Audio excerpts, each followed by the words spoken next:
All right, so with 15 million Americans out of work, another 12 million not actively seeking work, what if I told you there was a way to create 600 jobs? What if I told you that jobs won't be created with any of your tax dollars? And what if I told you that jobs will be created in an area of the country that's been hit especially hard by the recent downturn in the economy? And now what if I told you that the only thing stopping these jobs from being created is, wait for it, the government? Let's find out the details with our special guest, Ronnie Gilley. He joins us today, and it's Wednesday, so it must be Eric's Angelpreneurs Day on Strategy Room. Jen Groover, Heather Prabhakar, and today we also have a couple of heavenly additions. We have Amy Palmer next to me and Val Tignini. Is that right? That's right. We'll get to you guys' story. I had to jump right into it, Ronnie. What's the story, my friend?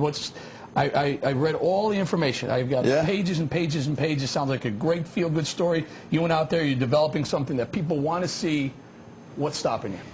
Actually, nothing's stopping us. Our governor's been somewhat disingenuous with the people of Alabama, the citizens of Alabama, but for all practical purposes, we'll be open December 1st, and we will have created an country music entertainment extravaganza, family-oriented, entertainment-oriented extravaganza, and we will have employed in excess of 1,200 people by December 1.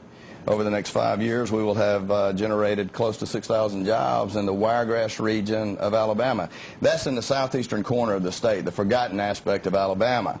There are some political issues that we've been facing over the last 12 months. Unfortunately, it's not been fun. But take us through. There's a big bingo issue here going. You know, bingo has been. Let me back up. There are 67 counties in the state of Alabama. Bingo is illegal in the state of Alabama unless you reside within a county that has a bingo amendment in place. There are 17 counties within the state of Alabama that have a bingo amendment. It's a constitutional amendment that says you can play bingo in your county. It doesn't get any more legal than a constitutional amendment. Out of those 17 counties, there are approximately 9 counties that will actually translate to an electronic format of bingo. We originally, just tell us what that is. What's the electronic format of bingo? It's like video poker? Well, it's not gambling. It's not a slot machine. The governor contends these are slot machines, illegal slot machines. Federal court recognizes 3 formats of bingo as being legal. Of course, obviously the classic paper granny bingo, church bingo, the laptop bingo. We can go to bingo.com right now and play bingo while we're sitting here on your show. And the machine bingo. The governor contends they're slot machines. We say there's a very significant difference between a slot machine and a bingo machine, whereas a slot machine plays slots against the house.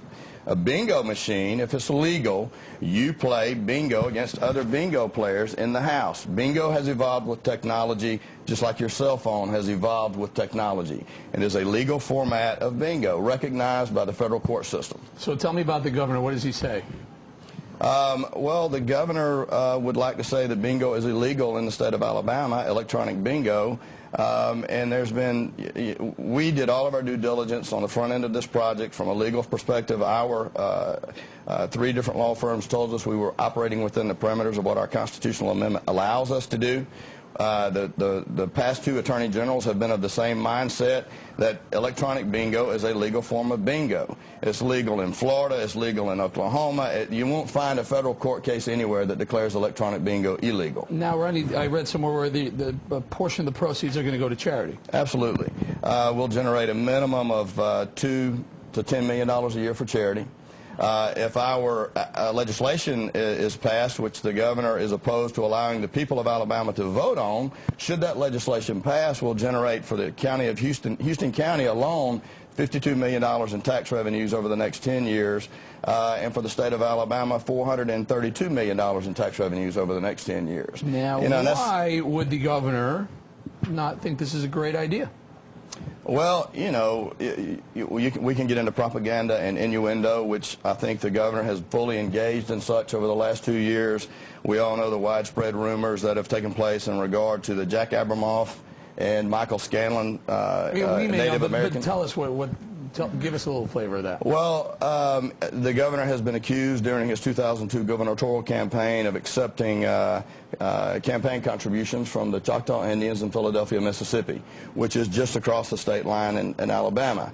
And a large portion of their business comes from Alabama or via Alabama from Georgia. So there was in 2006, there was a congressional investigation conducted by Senator John McCain.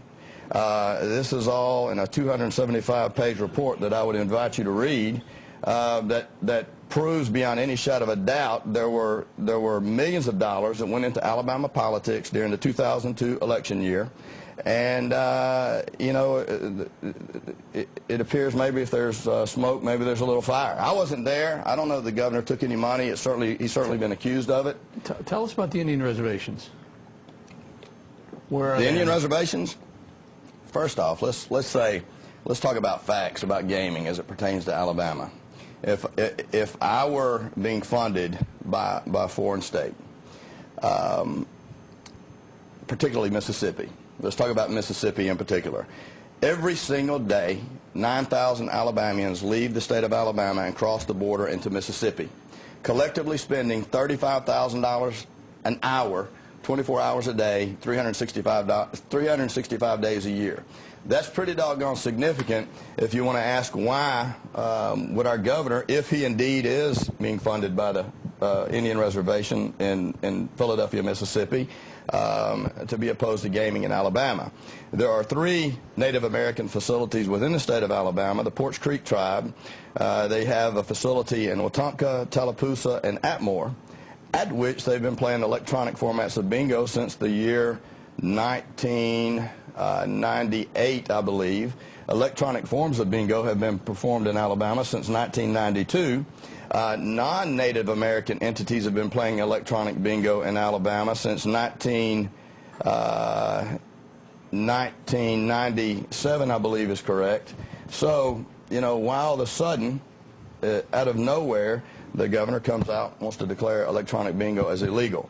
When I was in the 4th grade, I learned we had 3 branches of government. We have a legislative branch, we have a judicial branch, and we have an executive branch. Right now, all 3 branches of government are totally being ignored, and it's almost as if we have somewhat of a dictatorship taking place in Alabama. In this particular case that everyone disagrees on, I say let's put it in front of the people of Alabama and give them the opportunity to vote. The basis of democracy are totally being ignored right now in the state of Alabama. Ronnie, can you survive? Can Country Crossing survive without bingo? Absolutely not. We said from day one, this project has to have an economic catalyst. You can't go in and build a $12 million dinner theater, which is just one aspect of our project, and expect to operate in the black immediately.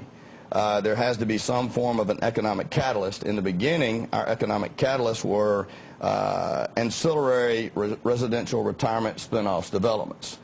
We all know when the financial market crashed, the real estate market crashed, that was no longer a viable option for us, and we just simply improvised and adapted, and we recognized bingo as a new economic catalyst. The difference between our bingo operation and any other bingo operation in Alabama, or certainly the casino industry, we're not in the casino industry. We're a real estate development company. We're entrepreneurs by heart and by spirit, and we truly want to create an equitable distribution of opportunity and wealth for our fellow man. And we've made a commitment to Houston County in that, hey, we're not going to come in and put in a metal barn and fill it full of bingo machines and be a bottom-line driven gaming operation. What we're going to do is guarantee an entertainment extravaganza, a world-class entertainment extravaganza that pulls people from abroad and brings them into our great state. We anticipate 72% of our patrons will come from outside the state of Alabama. Now, can you imagine that for Alabama? That's the reversal of business as usual in Alabama, to whereas we typically as Alabamians take our hard-earned money and go into other states and spend it.